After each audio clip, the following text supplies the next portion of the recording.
Okay. Alex, how do you pronounce your last name? Cummings. Alex Cummings and Jennah Kemp are here with us from GRuB, which is short for Garden Raised Bounty. GRuB's veteran program consists of Jennah Kemp, the veteran program manager, and Alex Cummings, the veteran projects coordinator. Jennah is a Navy veteran, and Alex is an Army brat growing up with both parents serving on active duty. They support military service members, spouses, dependents, and mentors to receive beekeeping and farming training slash support to achieve their agricultural goals and launch their own farms and businesses. GRuB's veteran projects offer scholarships, other educational and networking opportunities, mentorship, and mental health support. So I'm going to stop sharing my screen and turn it over to you, Alex and Jennah. Thanks. Thanks, Paige. Start. Okay. So I'm Alex, and this And is I'm Jennah. Jennah. Nice to meet you all.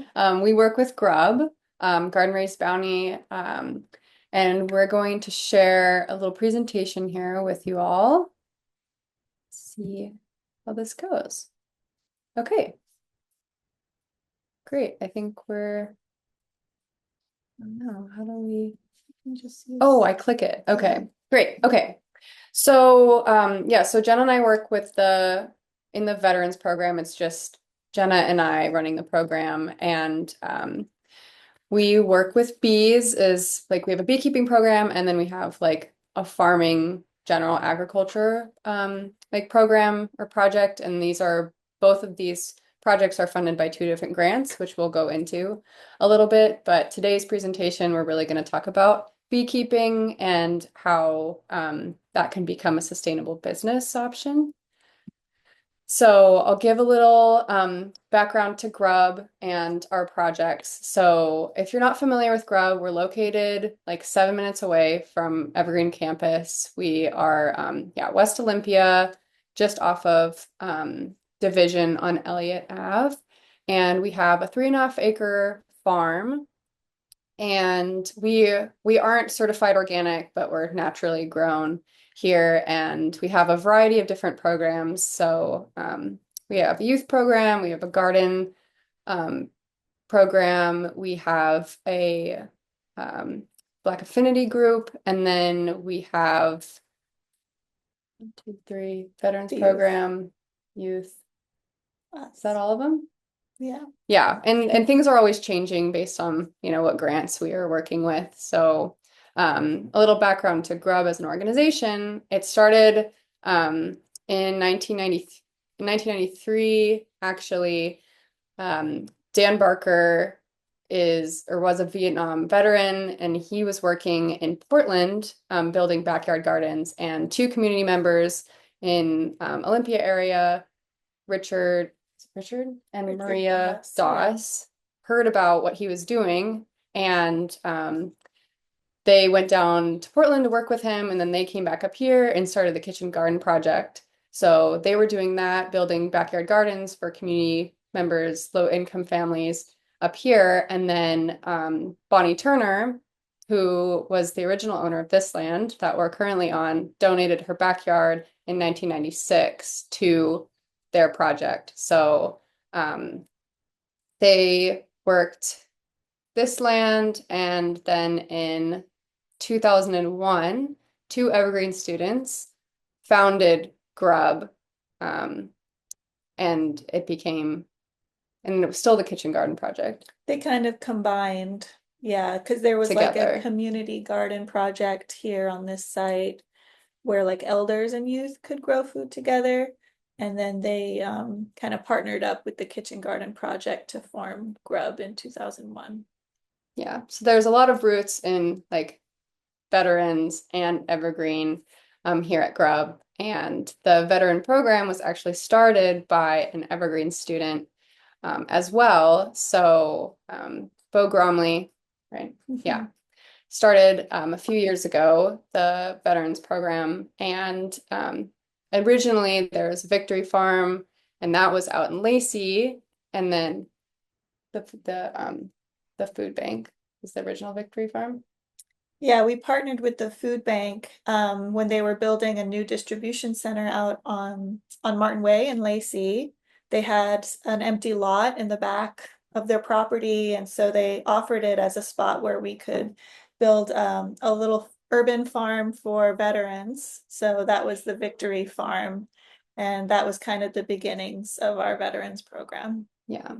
And so over time, so we've gotten a couple grants. We have the Shepherd Project, which is a Boeing grant, and that really funds like veterans who want to get into like farming and agriculture. And then we got a USDA grant, the Beginner Farmer Rancher Development Program grant, and that's what funds the beekeeping project. And so with these two together, we really are able and strive to help connect veterans in like the agricultural world and then also with each other and veterans who are already involved. So mentorship is a really big part of that, which we'll go into a little bit.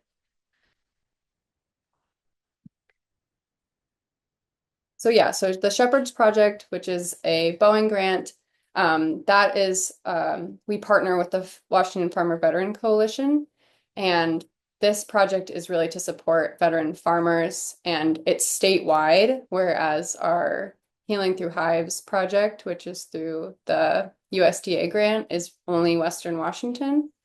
And both projects are really geared around providing mentoring and farming, agricultural, beekeeping resources, training, opportunities to attend conferences, and different events in whatever areas veterans live.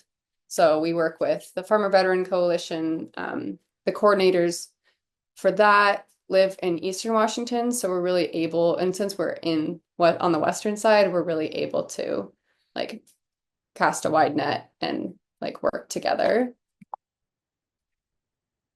I have to click. Okay, so then our Healing Through Hives, which is really like the star of the show today, is our beekeeping program. And beekeeping has been shown to really help with different challenges, especially like PTS. There's a lot that comes with beekeeping, so that's why it's really been like helpful for veterans and their experiences because beekeeping requires, and I think there might be another slide that goes into bees, but beekeeping is more than just like getting honey or having a hive in your backyard and you have like things pollinating your plants. It's such a process and it requires all five senses and it's a very like present activity. So that's why like beekeeping was a big activity, like an activity that this grant really focuses on. So the goal in our Healing Through Hives project is really growing a community of veteran-led enterprises. And what that really is veteran-led businesses, veteran-owned businesses in beekeeping. There's actually, there can be sustainable business options within this field. And we'll go into a little bit about like each pathway because there actually are so many different ones. And then we really start with veterans one-on-one and working like from the very beginning to the end. So it's not like we just send people resources. The goal isn't really we send people resources and then never hear from them again. We really try to build a relationship with people and, you know, get them into training, get them connected with a club. We work with the Washington State Beekeepers Association also on this grant, and they really provide the information for clubs in the area, wherever they live, and then connecting them with mentors as well. And yeah, so the idea with that is we have different apiary sites, which are like, how do you describe an apiary? Like, we don't have like massive apiaries, but just like where hives are kept. Yeah, it's a bee farm. A bee farm, yeah. And so like the next slide kind of talks more about certain, like might have more information about the apiaries. Oh yeah. I don't think it does. Oh, okay. The next one has bees, yeah. But yeah, so we have a few different apiaries right now. And the goal for those is really for if veterans don't have access to land or are able to have bees on their property, because each county has different regulations for hives. So that we have enough hives at each apiary site in the area that veterans can come and learn and manage the hives, and then all together benefit from whatever that apiary site is trying to do.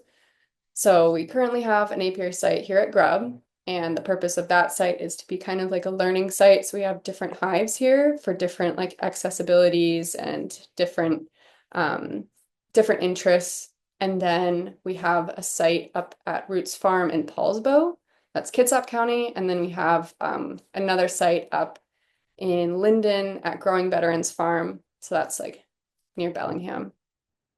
And then through the Shepherds Project, we have a site in, not associated with this farm, but we have an apiary in Spokane that's funded through the Shepherds Project. So we kind of have different areas around the state that we can point veterans in the right direction to get beekeeping experience and connect with mentors, other veterans that are also doing this work.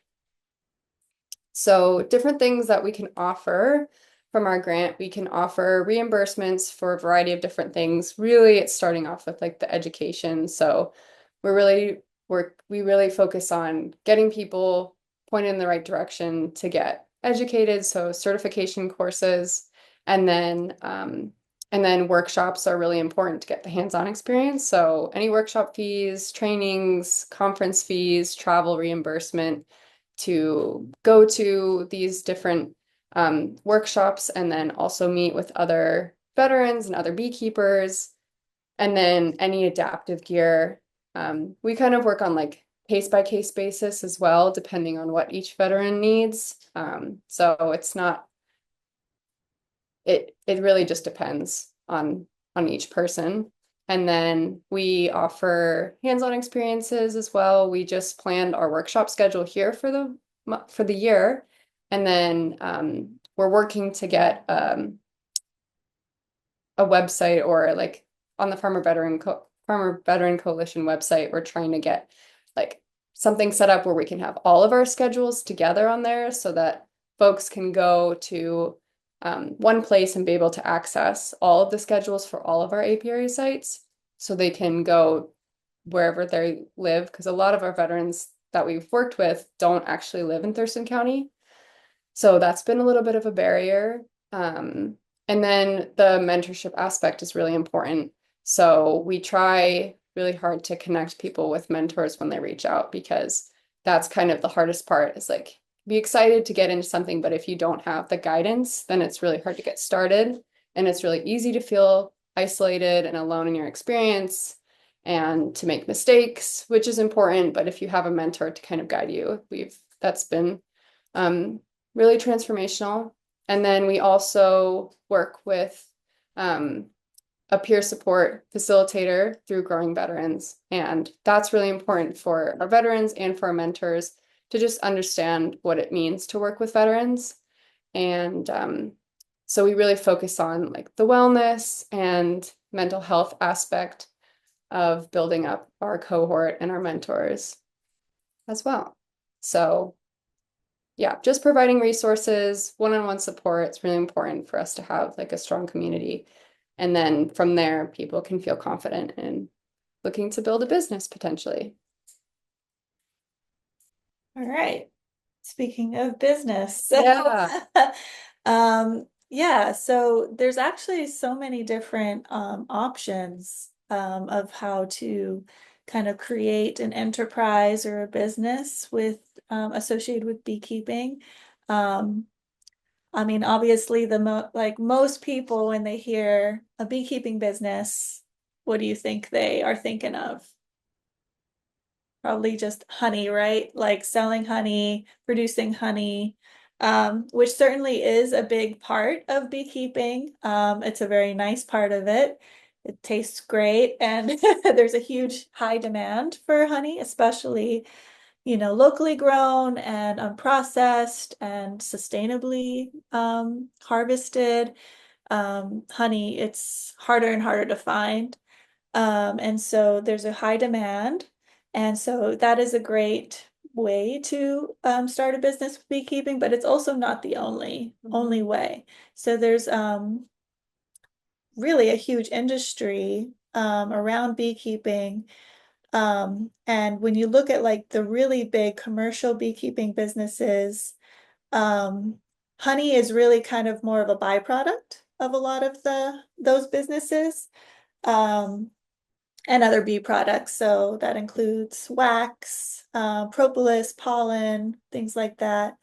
Those are different products, and a lot of them are really, yeah, not the main focus for a lot of commercial beekeeping. The primary source of income for a lot of the commercial beekeepers are actually pollination services. And so there's a lot of farms across the country, across the world, that rely on pollinators to help with their farms, to increase their yield, to produce um, better produce.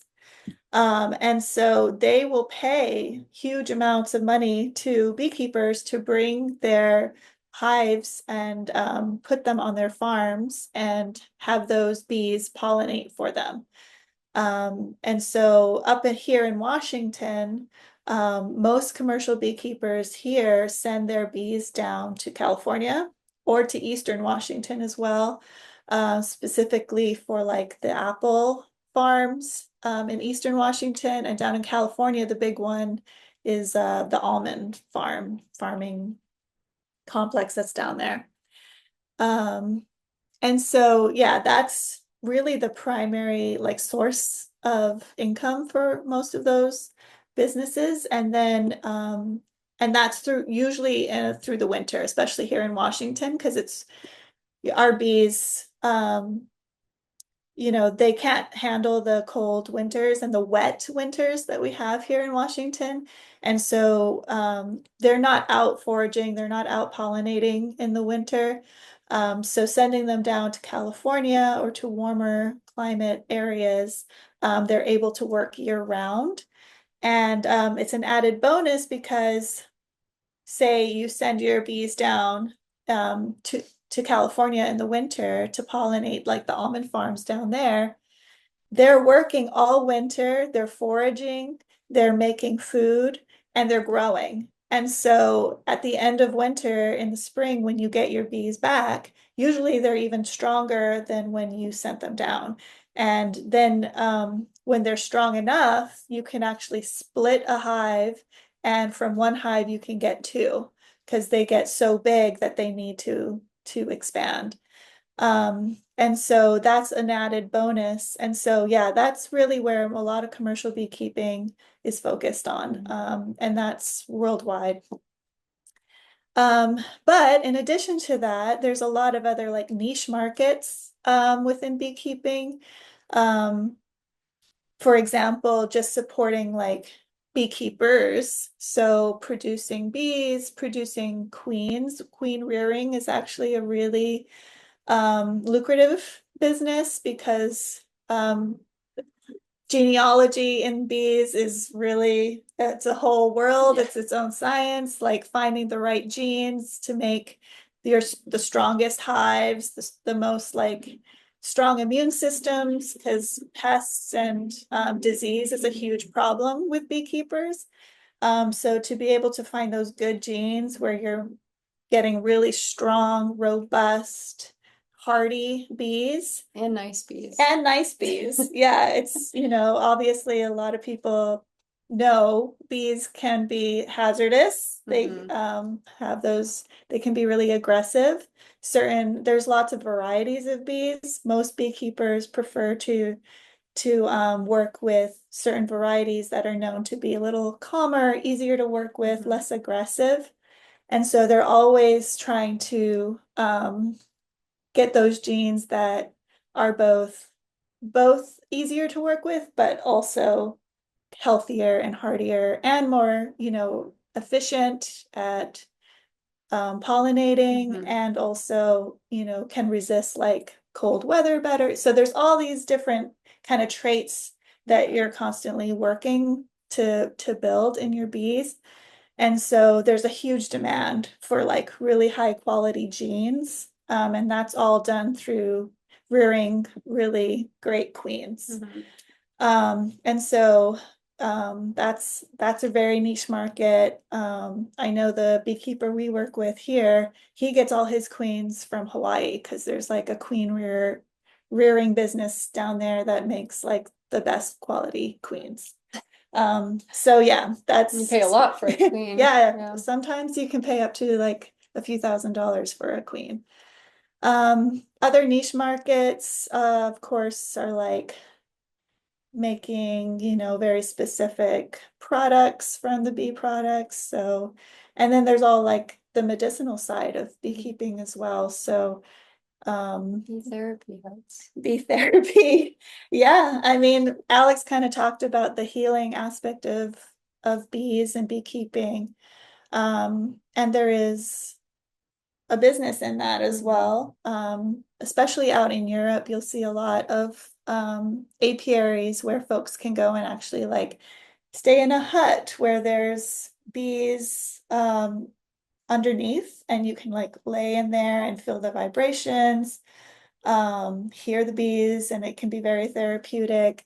So it's big on like agritourism, those types of businesses. A lot of people just also want an experience to work with bees or like get into a hive and put on a suit. And so those are things that could also be lucrative for farmers.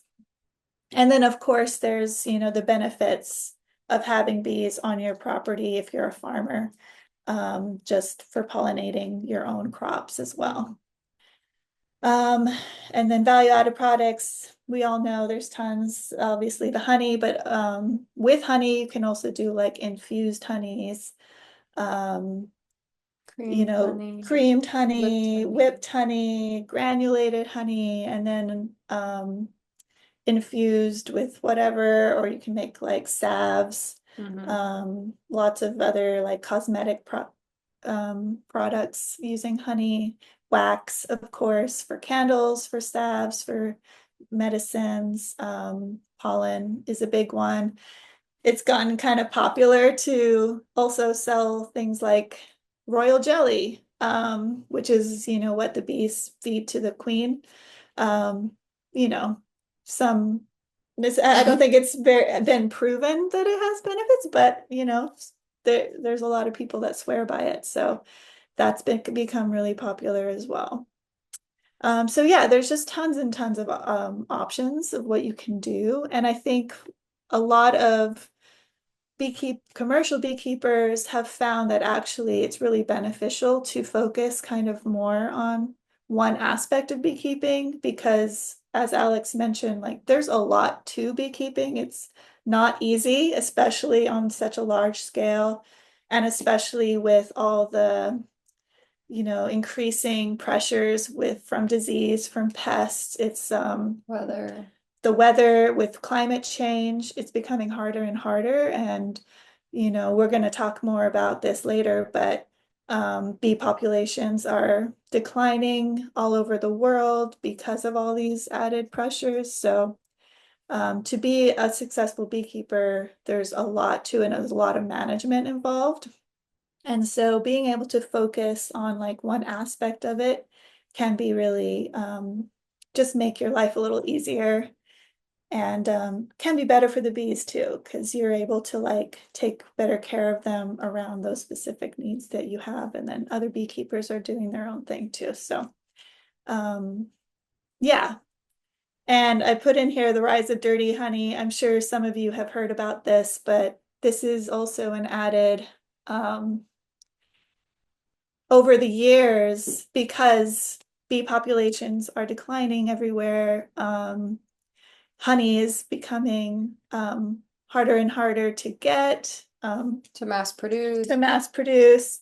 It's getting more and more expensive because of that. And so now to make like cheap or affordable honey, a lot of beekeepers and a lot of honey businesses are like adding a lot of additives to their honey, putting like corn syrup or other things in there. There's a documentary on Netflix about like I can't remember what it's called. It might be called Dirty Honey, but I don't know if I've seen it. yeah, it's quite fascinating. There's kind of like an arms race going on of like people trying to detect these, dirty additives, and then people like learning how to hide it better and get around regulations. Yeah. And so, most honey that you're gonna find in like a big box store or a grocery store or something, um, it is most likely at this point is tainted in some way. Yeah.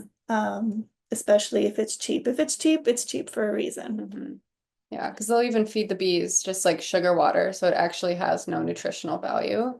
Right. And so we think like honey is this healthy, like antimicrobial, beneficial product when really you go in the store and it's just sugar, just a different form of it. So Right. Yeah, you you kind really of get lose all the benefits of it. yeah. Yeah. This all comes from like the pollen they're getting from the different plants. Like that's where you're getting the nutritional benefits. So if they're not pollinating anything and they're just being fed sugar water, then that's what you're eating as well. Right. Or if it's heated up, Yeah. pasteurized, all those things, not raw, you're going to lose a little bit of those benefits too. But on the flip side of that, that means that there's also this higher demand now for unprocessed, raw, real honey. And so there is a market as well for like people looking specifically for that. I don't know. Paige, should we answer questions as we go, or should we wait to the end? Both is fine. Totally up to you. Since there's a bit of a transition, do you want to answer Antonio's question? Sure. Okay, we'll go ahead and since we're doing like this is the break, I guess, and now Jenna's going to talk about like her personal experience. So Antonio, if you have a question, you can go ahead and ask it. Yeah. First, I just want to say thank you for both your time to do this. Thanks. I had a question about like the population of bees. Because I don't know anything about this, but like, how did the number of bees differ depending on like what route a veteran wants to go? Like into which market? Like if one wants to, I don't know, make their business revolved around producing honey as opposed to like pollination services, like how many bees typically do you need, like in general, or does it like massively depend on which route you go? It really depends. Most beekeepers are not huge commercial beekeepers. The majority of beekeepers are backyard beekeepers, and they might have, one, two, three, four hives at most. You can get a lot of honey out of one hive, Yeah. surprisingly. It's amazing because one bee produces about like a teaspoon of honey in their lifetime. There's When you think 20,000 about it. bees Yeah. in a hive. And yet they make tons of honey. And so you could get, one to two, you could even fill up like a 5 gallon bucket of honey per hive, Yeah. if it's a really good year. And so a lot of people are fine with keeping it really small and then just making really high quality honey, selling it, at the farmer's market or just among their friends or, yeah, kind of more as like a side business. If you want to get into commercial beekeeping, yeah, You don't mostly want like that picture you see there, those are like the size of the amount of bees that they will like truck out to California for pollination services and things like that. They're talking about thousands and thousands of bees. And of course, that's a whole other scale. That's going to be relying on a lot more, you know, efficient ways of managing your bees. You're probably going to have a whole staff. It's more like this is a farming enterprise that you're doing that's year round. And then there's everything in between, and there are lots of beekeepers that do, And even actually a lot of, if you don't have thousands and thousands of hives, but you want to be able to take advantage of like the pollination services, a lot of times beekeepers might come together and like add their hives onto a big truck of hives and then go in together on a contract with a farm to get those pollination contracts. So there's ways that you can still benefit from that without having thousands of your own hives. And then when you get also to that giant scale, one thing you have to consider as a beekeeper is you can't have a ton of hives in one area, because then the bees start competing with each other, because there's only so much for them to eat and forage.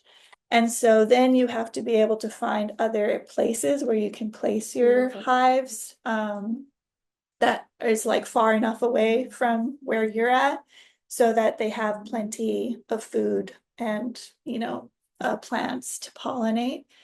And so usually that means finding and making contracts with other farms or other landowners where you can keep your bees. And so it can get even more complicated than that. Or you can be like Jennah and not have any bees. Yep. And I'll talk about my experience as well when we get to that. Did that answer your question, Antonio? And we kind of talked about this already, but why bees? In 2019, they were declared the most important species on Earth. It's kind of a big statement to make, but it just highlights like how important bees are. No bees, no food. Yeah, if we don't have bees, we don't have food. I think 3 out of 4 spoonfuls of food people eat is because of bees. They are responsible for pollinating and producing like a huge amount of the food that we take for granted. And so as the bee populations are declining, this is an issue that everyone should care about, and we should all be doing our part, whether you want to make it, your living or not. But bees are really, really important to our food systems. In addition to like, they're just awesome creatures, and we should work to protect them. And so, I think it is essential if you want to get into beekeeping as a business to also think about like, how are you benefiting the bees? It should always be a give and take relationship. When you get into like the huge commercial bees and beekeeping, and it becomes a little less and less sustainable, and that's part of why populations are declining. But there are ways to do it more sustainably, and we need more people to be able to focus on that type of beekeeping where you're not expecting to all your bees to die every year. Like that should not be commonplace. It is becoming more commonplace, and people just think you can replace them, but that's not sustainable. And then also making sure that your honeybees aren't over competing with like the native bees that are also super important to the ecosystems around you. So finding that balance. And so, yeah, I think finding sustainable ways to work with bees is really important. And then they need, like I said, they need us. So yeah, they need us to help them survive, because they're in not in a great place right now. Okay. Ready? Sure. All right. So I'm just going to talk a little bit about my journey. Right, I know. But I'm a Navy vet. That first picture is me with my DD 214, which if any of you are veterans, you know that that's our separation papers from the military. I look very happy because I was very excited to get out of the military at that time. But I was in the Navy for 6 years. But at that point, I was really ready to move on and figure out what was going to come next. I didn't know what was coming next, but I was excited to find out. And then in that other picture, so I started here at GRuB in 2019, and I originally was doing the backyard garden program, so I was building backyard gardens. And through an awesome internship program through the WDVA, so the Washington Department of Veteran Affairs, they have a Veteran Conservation Corps program, VCC, and they have internships for veterans that want to get into any kind of like farming or ag. And so I got an internship through them, and that's how I started working here at GRuB. And while I was here was kind of the beginning of the Victory Farm that we talked about. And so I got involved in the Victory Farm and got involved in some of the beekeeping and just, fell in love with it. And then in my personal life, I actually met my partner here at GRuB. He was the founder of the Victory Farm, Bo Gromley. And we started our own business selling honey, so selling varietal honey. So we own Hub City Honey, which is down in Centralia, and I'll talk more about that. So yeah, we opened Hub City Honey in 2023. Just from working with the bees and working with beekeepers through the veterans program, we got so connected with the community and kind of learned all the ins and outs of beekeeping and really fell in love with it. I'm also a honey addict, so that was a natural, easy aspect of it for me to get into honey more. But one thing we realized while working with a lot of commercial beekeepers and also hobbyist beekeepers was how hard it is to really have a successful business while working sustainably and making enough money to get through, because beekeeping can get really expensive. All the equipment, all the supplies, the treatments, all of that like can get really expensive. And so from that, we kind of developed this idea of like, how about we just do the honey part? And so sourcing really good, high quality varietal honey from our area and around the country and even around the world.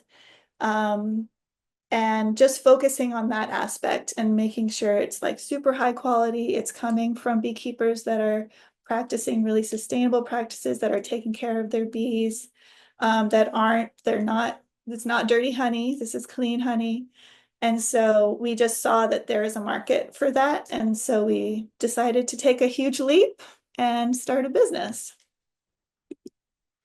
And so our little shop down in Centralia, we sell varietal honey. And so another thing with honey is a lot of people are familiar with like honey is just honey. It's all the same. And that is actually far from the truth. Depending on the blossom that the bees are harvesting from, the pollen and the nectar that they're getting completely changes the taste, the texture, the profile. It's all very, very unique. And once we kind of discovered that, we were just like, this is so cool and we want to share it. And so, yeah, we've started reaching out to local beekeepers, to other farmers, and starting to source different varieties of honey from around the area.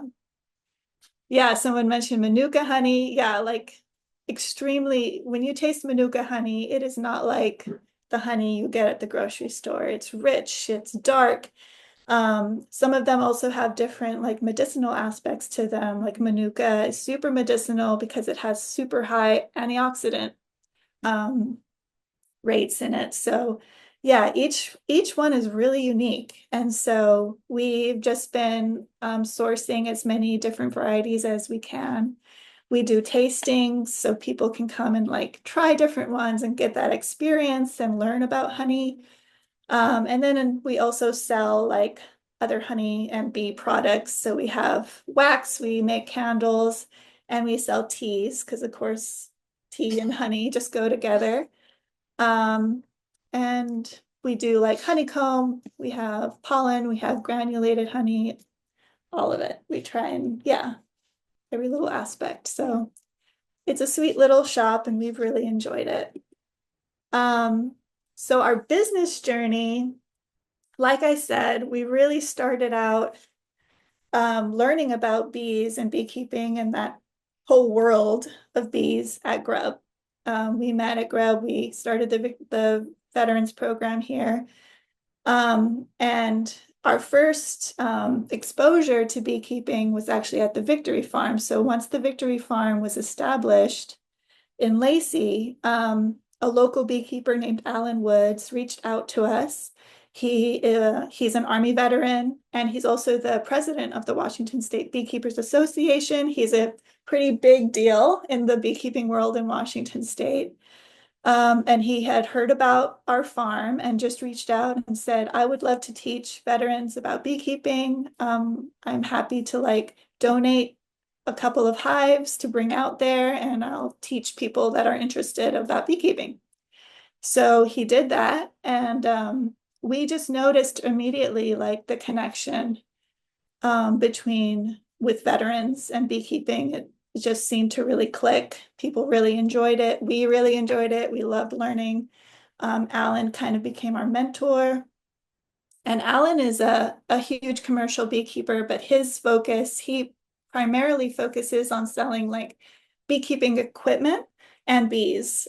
So his market is really beekeepers in the area, and they buy a lot of their supplies, their bees from him. And so we learned just a ton by being with Alan, by working with him, having him as a mentor, and then all the other beekeepers that we would meet through this program. And so that was a huge aspect of it. And just this idea kind of started formulating. But of course, it's really scary. It's like, how do we had no business experience. We had never owned a business. We didn't come from like families that owned businesses. We didn't know anything about it. So really the beginning was just learning, doing research, finding out like how to open a business in Washington State or even in our city. Every city is different, learning what all the regulations are, all the hoops you have to jump through, all the paperwork. So that took a while. When we moved down to Centralia in 2022, I think we kind of had this idea and we just started meeting local other business owners there and started picking their brain, learning about their experience. That was a huge help to us as well, was just like integrating ourselves into the business community in Centralia, especially other small business owners. We were able to find our space just because we met somebody that owned a business next to where we eventually moved into, and he, knew it was coming open and let us. So, you can't rely on your community enough when you're trying to open a business. It's so important. Obviously for Bo, my partner, the spark really started at Evergreen. He was part of the organic farm program at Evergreen. And so that's how he got into farming and just kind of that whole world, because he's also a military veteran and comes from a totally different world. But we both have found that farming and just the community aspect is like, so has been so healing for us. What else? And then of course, yeah, Alan being a huge mentor for us. And then GRuB has been a huge resource, especially connecting with community. One of the partners we work with through our Healing Through Hives program is Enterprise for Equity, a local nonprofit that does like business planning courses and stuff for like local folks that want to open local businesses, small businesses. So through that, we took the business readiness course with them to help us kind of develop our business plan, which was really, really helpful. They knew just a lot of the questions we didn't even know we should be asking. And so getting that was really, really helpful for us. Obviously for us, like our benefits through the VA really help us, at least especially with like financial stability, to feel safe to be able to take such a huge leap and start a business. But there are so many resources out there for veterans. If you're a veteran, make sure that you are finding out all the resources that are out there. So many. If you are a veteran and you're curious, please reach out to us. Excuse me. And then in our case in Centralia, there's a really great downtown association, which I think a lot of towns and cities have those. Take advantage of that. There's really great resources. They really want to help you. So that's been really, really great for us as well. I feel like we're running out of time, so let's move on. No, send that later. Okay. Yeah, but the biggest lesson learned for us really has been if you have an idea or a passion and you really want to do it, like there's always going to be reasons not to. There's always going to be risks. There's always going to be things you're not 100% sure about still. At some point, you got to just close your eyes and swing the bat. You got to go for it. You got to take that leap. It's always going to be scary. Rely on the resources you have, but also at some point you're just going to have to do it and see what happens and take it as a venture. If you fail, that's a learning opportunity. That's really been our guiding light throughout this, because we didn't know what we were doing and there's no guarantees to success. We just kind of take it day by day, and it's been really fun. It's been really a great learning opportunity for us. That's it. I wouldn't say they want to do that, but sadly, just with climate change, with the prevalence of disease and pests and things like that, it's become maybe more financially, it's easier to not take the best care of your bees necessarily. Let them do their thing throughout the year, collect the honey, and then kind of take more of a risk as well of whether they actually will survive the winter.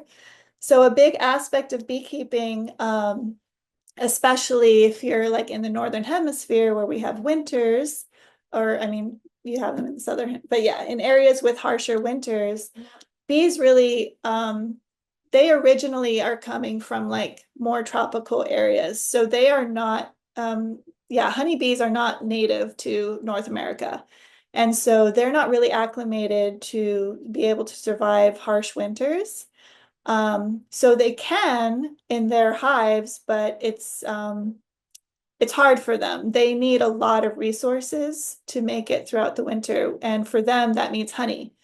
And so, they're not making honey for us. They're making honey for themselves. It's what they eat. And it's also how they survive the winter, because they have to rely on that to last until spring comes. And so, a big thing is obviously commercial beekeepers, they want to take as much honey as they possibly can to sell. But if you're not leaving enough for the bees, they're not going to make it.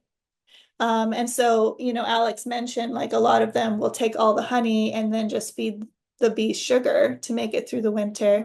But then you're affecting the quality of that honey, and the bees are not as healthy or robust because they're just getting like, bad processed sugar. So, it's always like a trade-off for beekeepers, especially when you're at that bigger level of just like a cost effectiveness and what makes sense. But yeah, I think it's just becoming harder and harder to help them make it throughout the winter. And so for a lot of beekeepers, they just don't find that it's worth it. And it's easier to kind of risk it, see if they make it or not. And if they don't, get more bees in the spring. And this last winter, the survival rate, or actually the die-off rate for commercial beekeepers was almost 70%. So it's really bad. We need to get better about keeping them alive.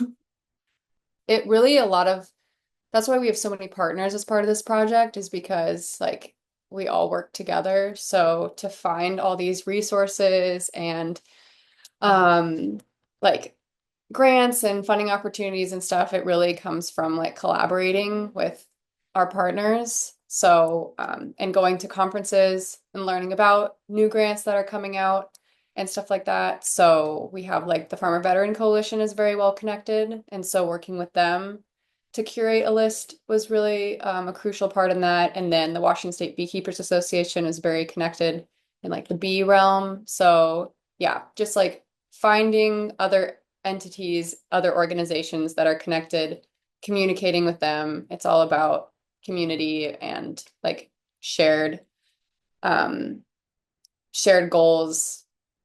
The siloing that happens a lot, I think sometimes to like organizations is like really a detriment. So that's what we find is really just like connecting with other organizations that have the same goals. I feel like that's really related. Yeah, so I think the problem with community-led, community supportive projects is like wanting to do it all yourself. And the biggest lesson that you can learn is like do what you do well and then find partners, find other community that do other aspects really well, and working together and collaboratively, and just building more like networks amongst small like nonprofits and stuff, because there's folks doing so much and we are so siloed. Yeah.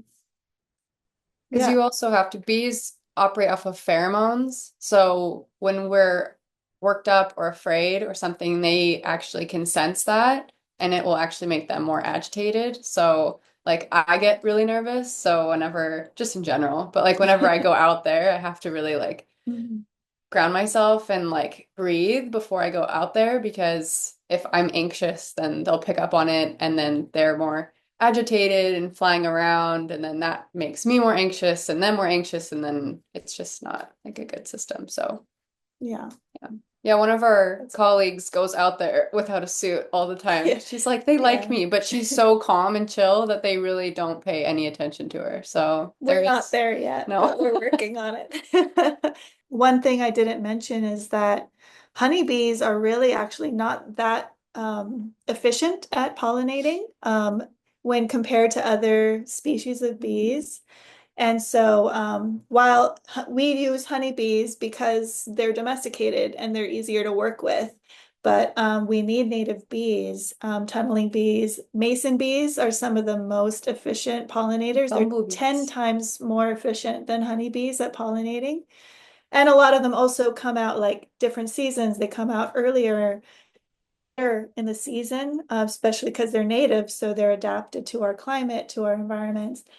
And so there is other like business aspects of raising native bees and also using them for pollination as well, because they pollinate, some of them pollinate very specific plants or are more just efficient at it, or can do it for longer in the year. So that's a big important aspect of it as well.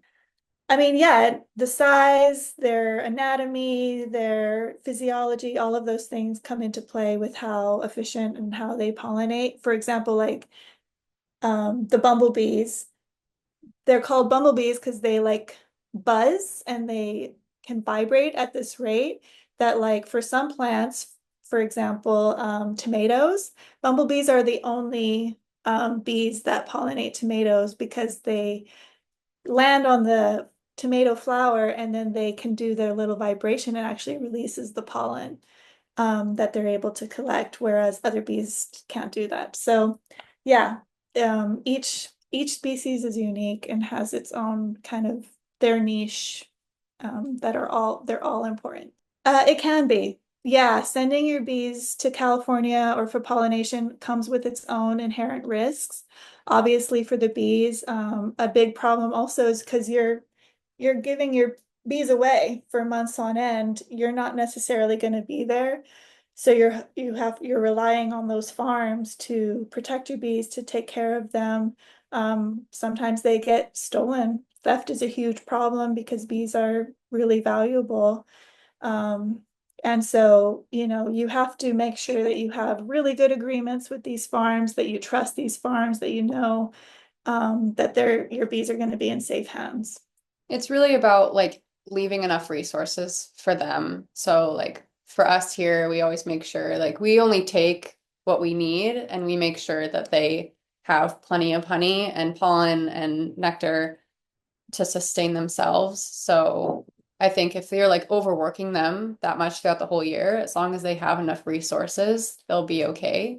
Yeah. So, A unique aspect of beekeeping is that unlike other livestock, if you treat them badly, they'll leave. Like you right. can't keep them. And so you do have to kind of treat them well Mhm. and make sure that they're taken care of, or they're just going to fly away. Yeah.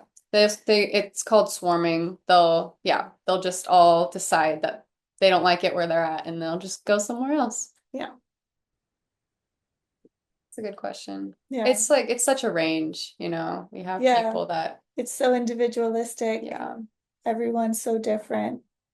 And I think you learn a lot about yourself when you're working with bees in that way because like Alex was saying, like they can read you, they can feel your pheromones and your emotions, and they can even come to recognize your face. And Yeah.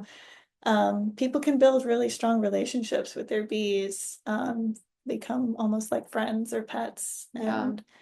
But yeah, everyone's really unique. Some people just want to jump right in immediately and they're unafraid and they don't even want a suit. We have to like ask them to please put on a suit just for our own like liability issues, because they just want to like get right in there. And then of course other people they take it a little slower. They want to kind of stay back at first and then they slowly kind of get a little closer, more involved. Sometimes it takes a couple of times at the apiary to feel comfortable, even like opening up the hive and getting the bees kind of all around you. So, yeah, it really, really depends. I'll share a quick story to kind of wrap things up from last year. We collaborated with the American Farmland Trust. They had a veteran women learning circle project that they were facilitating, and we had an event here at GRuB, and it was just a bunch of veteran women farmers, and we threw them in suits and we took them out to the hive. And for a lot of people, it was their very first time engaging with bees in any way. And a lot of them were really apprehensive about it. But one of the participants was our partner, and also is the apiary manager over in Spokane. So she kind of like took on the role of like getting everybody involved and making everyone feel really comfortable. And then there was one woman there who never felt like she, I don't know, had the like confidence because she had beehives and I think her husband like was kind of managing them, but she never felt like she had the confidence or the skills or the knowledge to do it. But after that event, she like completely took over their hives at home, joined the local beekeeping club up in Pierce County where they live, and is like a very active member and like participant in the bee world now because of that event that we had. So Yeah. sometimes it just takes like, Doing it with yeah, others or that's seeing really other people important. doing it and, enjoying it. Yeah. So community is just, we like really harp on that a lot. It's like find a community, find a mentor. There's always people willing to help.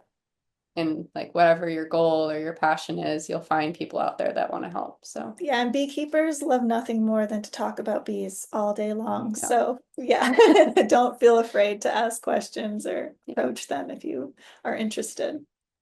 yeah. Awesome. I love that. Well, with that, I think that's a perfect ending to our session today. So I just want to invite folks in the audience just to either in the chat or with emojis or, please, if we can express our gratitude for not only the time, Alex and Jennah, that you took to be with us today, but the passion for the work that you do, your connection to the community, your support of regenerative food systems, and your story. So thank you so much for being here. It's been our Thank you for pleasure. having Thank us. you.